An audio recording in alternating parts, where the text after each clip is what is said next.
guys yung ano, mga sliced fruits kung gusto mo. Pag may mga pang party mix po. Yan. Sa isang container. Tapos itong vegetable.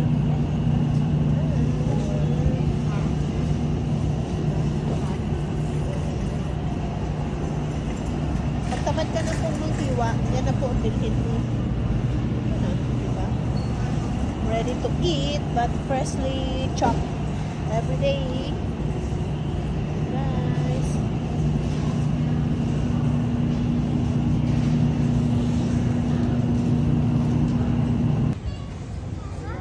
Yan guys, oh, tingnan nyo. Grabe yung apple. Ah, ito yung masarap na apple. Ito yung ambrosia. Kaya lang parang hindi siya ano, fresh. Parang luma. Wag ito. Oo. Dito din sa kabilang side, oh. Ang dami guys, di ba? Yan. Sawa ka sa apple. Kain kayo ng apple. 197.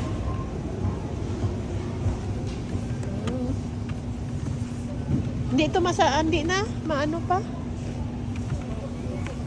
Yan guys, ang apple dito. Ambrosia, ito po yung brand na sinasabi kong malutong. Pag kinat mo po ito, hindi to siya nagba-brown. Ito oh. Yan. Kahit po matagal tong nasa fridge, pag kinat mo, malutong at matamis siya. O, diba? Pa kami ng apple kasi yung aming ano si Sir natakaw sa apple yan, diba? An apple a day keep the doctor away. May kwento siya dyan eh, pero sa sunod ko na ipakwento. Sir, an apple a day? What? Excuse me, sir. An apple a day makes the doctor away. Yan. Kain kayo ng prutas, guys. Apple lang. Katapat. Wow. Ang daming pinya. So, guys. Ang ganda, no? Del Monte.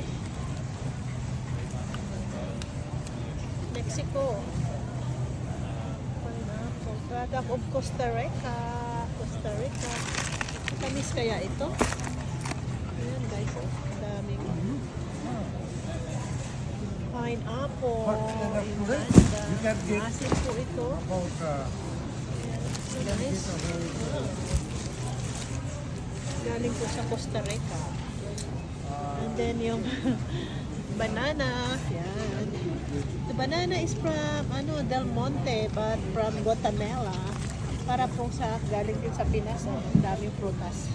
Yan. Kain tayong saging guys. Ang paganda ng kutis to. Saging. Mas mura to. Avocado. It's only $3. How many pounds?